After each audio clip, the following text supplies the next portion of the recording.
Hello hi friends, नमस्ते। आज का विषय है वेस्टेड पावर, व्यर्थ की गई ऊर्जा।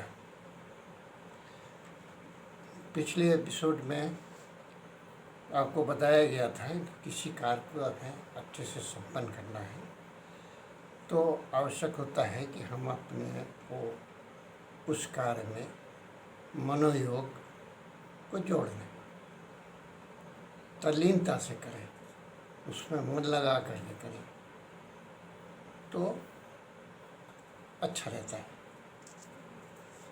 लेकिन अधिकतर लोग ये गलती कर बैठते हैं कि वो एकाग्र होने के लिए ही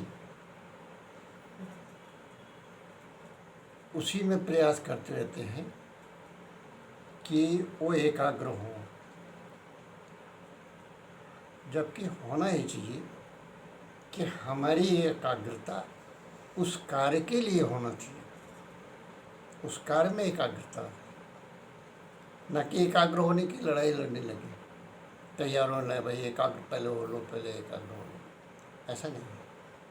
हमें एकाग्र होने की आदत तो होनी चाहिए। जिस चीज़ पर भी बैठे हैं, जिस चीज़ पर भी अपना हो, उस पर हम एकाग्र हों, अपने आप को उसमें समेट लें। तो हमें एकाग्र होने की जगह जो कार्य मिला है हमें उस पर एकाग्र होना है। जो कार्य मिला होता है उस पर एकाग्र होना है। अब आप गौर करें, दो व्यक्ति हैं, एक कुशल है, एक अकुशल है। दोनों आदमी कार्य को करते हैं, दोनों एकाग्र होते हैं।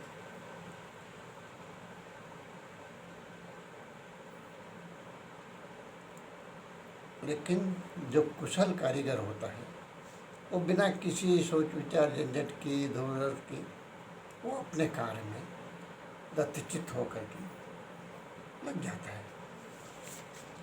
जबकि दूसरा अकुशल व्यक्ति जो है वो कार्य में आप उसको स्पष्ट देख सकते हैं, उसके चेहरे से पता चल सकता है कि वो असहज है, क्योंकि वो सर्वप्रथम एकाग्र होने की प्रक्रिया करता है। उसे अपनी पहली लड़ाई तो अपने आप को एकाग्र करने के लिए लड़नी पड़ती है,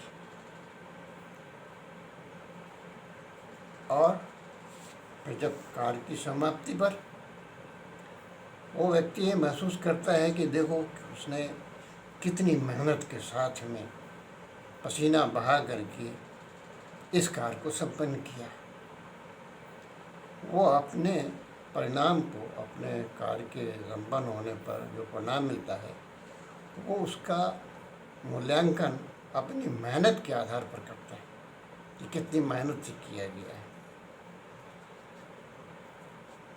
ये गलती है उसकी तुलना,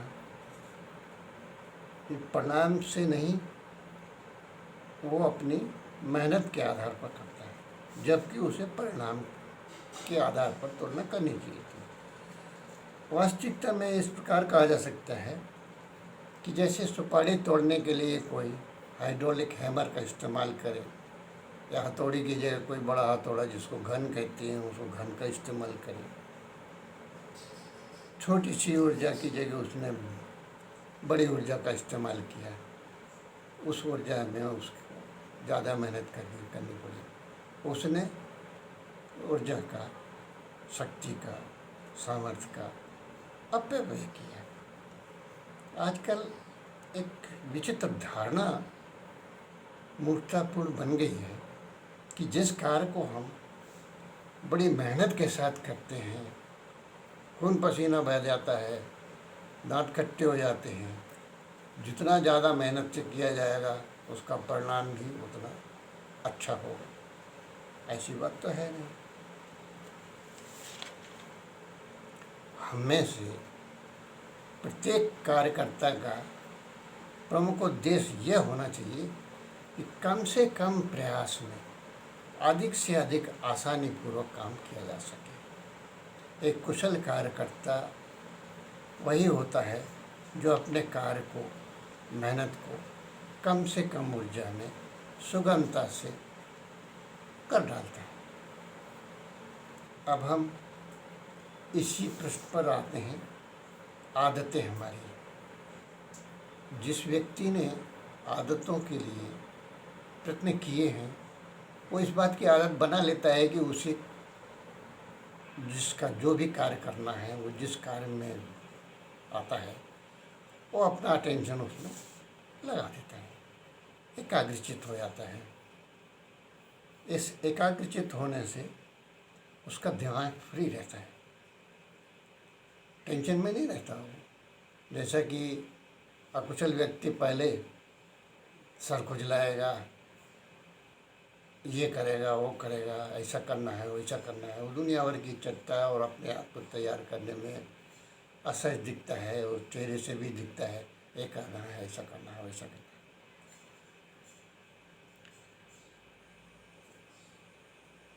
तो याद रखें इस चीज़ की, सभी बातें समान होती हुई भी जितना अधिक आसानी से हम कार्य कर सकेंगे तो उसके परिणाम उतने ही बेहतर होंगे। जो काम जितनी आसानी से किया जा सका होगा उसके परिणाम भी डेफिनेटली बेटर होंगे, ऐसा होना भी चाहिए। अब इसी ऊर्जा का अगर सही से इस्तेमाल किया जाता है मनोयोग से, एकाग्रता के साथ, तो ये एक प्रकार से चलते चक्कों में लुब्रिकेशन ग्रीस का काम करेगा। और अगर इसका उस ऊर्जा का सही उपयोग नहीं किया जाता है, गलत उपयोग करते हैं, तो और कुछ नहीं, बस यही कहा जा सकता है कि चलते चक्कों में रोड़ा अटकाने वाली बात होगी। तो ये बात ठीक नहीं है। कार्य के प्रति एकाग्रता की आदत एक कुशल कार्यकर्ता की पहचान होती है। आप किसी रेडियो मैकेनिक के यहाँ जाते हैं, आप देखिए उसने पहले मेज़ साहब की सब चीज़ को हटा दिया, उसके बाद में उसने सारी व्यवस्थाएं पूरी कर ली और उसके बाद में एकाग्रचित होकर के अपना कार्य को बड़े आसानी से संपन्न करता है। और एक कुशल कार्यकर्ता पहले प्लास उठाने को दौड़ेगा, फिर स्क्रू ड्राइवर उठाने को दौड़ेगा, फिर पता लगा कि वो उसको जब सोल्डिंग आयरन की जरूरत पड़ी उसकी ज़रूरत पड़ेगी, तो वो बराबर कुछ ना कुछ इस प्रकार से टाइम भी ज़्यादा लेगा, हड़बड़ी भी होगी, कहीं कोई चीज़ गिर भी जाएगी, टूट भी जाएगी, फूट भी जाएगी, ऊर्जा का अपव्यय, समय भी ज़्यादा लगेगा, रिजल्ट भी। जबकि कुशल कार्यकर्ता इन सब चीज़ों से बच जाता है क्योंकि उसने पूरी व्यवस्था पहले से बना रखी है। तो दोनों में फ़र्क यही होता है। तो हमें एकाग्र होने की आदत डालना है, प्लस हमें ये समझ बूझ लगाना है कि कुशलता क्या है और अकुशलता क्या है। दैट्स ऑल, आज के लिए इतना ही। See you in the next. Bye, thank you.